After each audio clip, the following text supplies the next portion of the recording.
अस्सलामुअलैकुम अज़ीज़ तलबा। Garrison academy Kharian cantt college section से मैं हूँ उर्दू लेक्चरर काजी इमदादुल्ला और आज हमने इंटरमीडिएट फ़र्स्ट ईयर से हिस्सा नसर का एक ख़ूबसूरत मज़मून जो कि डॉक्टर इबादत बरेलवी का लिखा हुआ है कुछ अदब के बारे में पढ़ना है। बाकायदा तौर पर मज़मून समझने से क़ब्ल हम एक नज़र डॉक्टर इबादत बरेलवी के मुख्तसर तारुफ़ पर डाल लेते हैं।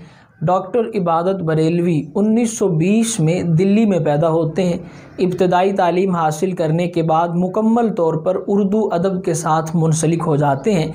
क़याम पाकिस्तान के बाद लाहौर चले आते हैं और यहीं पे 1998 में उनका इंतकाल हो जाता है।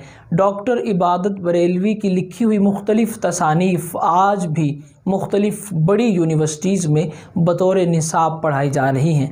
अब आइए चलते हैं मज़मून की तरफ। ये मज़मून है कुछ अदब के बारे में। इसमें डॉक्टर इबादत बरेलवी ने अदब को वाज़े किया है।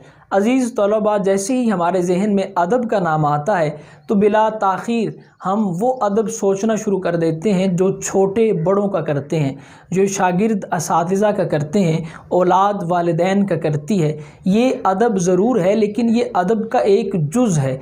असल में अदब बहुत बड़ी चीज़ है। अदब की बाकायदा तौर पर आज तक डेफिनेशन और तारीफ़ नहीं की जा सकी। अदब अरबी ज़ुबान का लफ्ज़ है जिसके मानी शाइस्तगी और तहज़ीब के हैं। इसके मानी मुआशरे की अक्कासी और मुआशरे की इस्लाह के हैं। डॉक्टर इबादत बरेलवी अपने इस मज़मून में कहते हैं कि इंसान जब इस रूए ज़मीन पर आया, इस ज़मीन पर नाजिल हुआ तो उसे बिल्कुल बोलने का ढंग नहीं आता था। वो गुफ्तगू नहीं कर सकता था। चूँकि उसके पास अल्फाज ही नहीं थे तो वो गुफ्तगू कैसे करता। फिर वो अपने माफ़ी ज़मीर को मुख्तलिफ़ इशारों और मुख्तलिफ़ आवाज़ों से दूसरे तक पहुँचाता। फिर इंसान शऊर की बुलंदियाँ तय करता रहा, उसके इदराक में मज़ीद वुसअत आती रही और एक दिन उसने अपनी ज़ुबान से पहला लफ्ज़ निकाला। जिस दिन इंसान ने पहला लफ्ज़ बोला उसी दिन अदब वजूद में आ गया, उसी दिन लिटरेचर वजूद में आ गया।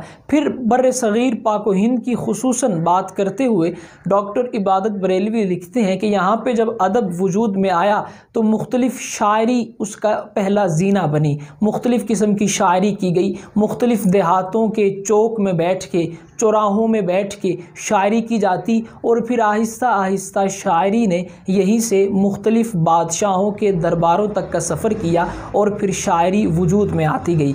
ये शायरी किसी तहरीरी शक्ल में मौजूद नहीं होती थी। ये शायरी सीना बसीना, नस्ल दर नस्ल एक से दूसरे इंसान तक मुंतकिल होती रही और फिर इंसान ने मज़ीद तरक्की के मनाजिल को तय किया तो इंसान ने इसे लिखना शुरू किया। सबसे पहले ये शायरी या ये अदब मुख्तलिफ़ दरख्तों के पत्तों पर लिखा गया, मुख्तलिफ़ पत्थरों पर लिखा गया और फिर इंसान मज़ीद तरक्कियाँ हासिल करता रहा और फिर कलम और किरतास, जिसे कागज़ और कलम कहा जाता है, वहाँ पर इंसान ने अपना माफ़ी ज़मीर शायरी के ज़रिए और नसर के ज़रिए उंडेलना शुरू किया और यूँ लिटरेचर अदब वजूद में आता चला गया। डॉक्टर इबादत बरेलवी मज़ीद लिखते हैं कि ये जो अदब होता है ये इंसान की अंदरूनी कैफियत का नाम नहीं है, बल्कि किसी भी अदब में उस वक़्त की मुआशी, मुआशरती, इक़्तिसादी और मजहबी हालत का बयान मौजूद होता है। ये समझने के लिए हम मिसाल ले लेते हैं मिर्ज़ा गालिब की या सर सैयद अहमद ख़ां की।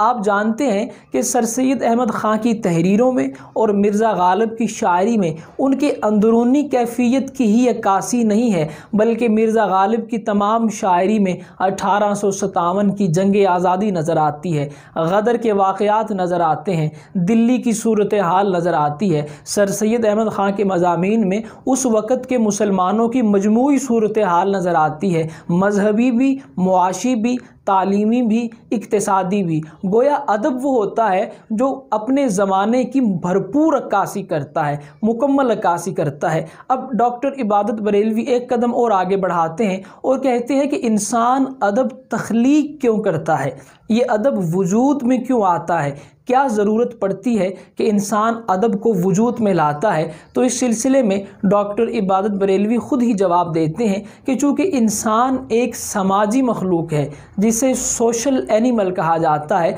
तो ये इंसान जो कुछ देखता है जो कुछ सोचता है, जो कुछ सुनता है, इसकी जो ऑब्ज़र्वेशन होती है, जो महसूसात, फीलिंग्स और एहसासात होते हैं, आइडियाज़ और नज़रियात होते हैं, ये इन्हें दूसरों तक पहुंचाने की कोशिश करता है। बस जब वो अपने ख़यालात को दूसरों तक पहुंचाने की कोशिश करता है तो उसी दौरान अदब वजूद में आ जाता है, लिटरेचर वजूद में आ जाता है। फिर डॉक्टर इबादत बरेलवी मज़ीद लिखते हैं कि किसी भी फ़न पारे, अदब, लिटरेचर में हुस्न पोशीदा होता है। जब ये हुस्न दूसरे इंसानों तक पहुंच जाता है तो इसका मतलब है कि वो फ़नपारा बहुत खूबसूरत है। ये बात समझने के लिए हम यूँ कहते हैं कि हम जब कोई शेर सुनते हैं तो अगर तो वो शेर हमें पसंद आता है तो हम बिला साख्ता, बेसाख्ता ये कह देते हैं कि ये तो मेरे दिल की आवाज़ है। बिला झिझक हमारे ज़ुबान से ये अल्फाज निकलते हैं कि ये शेर तो मेरा है, बस किसी ने इसे अल्फाज का जामा पहना दिया है। तो ये किसी भी फ़न पारे का, अदब का, लिटरेचर का हुस्न हुआ करता है। मिसाल के तौर पे एक शेर मुलाहिज़ा कीजिए, मुझे अच्छा नहीं लगता किसी का मुंतज़िर रहना, मगर वो खूबसूरत है, उसे ताख़ीर का हक़ है।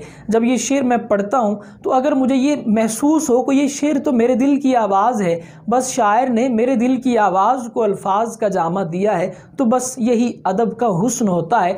आप मुख्तलिफ़ फ़िल्म देखते हैं, मुख्तलिफ़ ड्रामाज़ देखते हैं, तो फ़िल्म्स और ड्रामों के अंदर आप बाज़ सीन देख के रोने लग जाते हैं, आपकी आंखों में आंसू आ जाते हैं, आपकी आंखें नम हो जाती हैं। हालांकि आप जानते हैं कि ये एक ड्रामा है, ये एक फ़िल्म है जिसको मुख्तलिफ़ करैक्टर्स के ज़रिए प्ले किया जा रहा है, इसमें मुख्तलिफ़ रोल प्ले किए जा रहे हैं, लेकिन आपकी आंखों में आंसू आते हैं। तो ये उस फ़न पारे का हुस्न होता है जो उसमें पोशीदा होता है, यही अदब का हुस्न होता है और यही लिटरेचर की ब्यूटी होती है।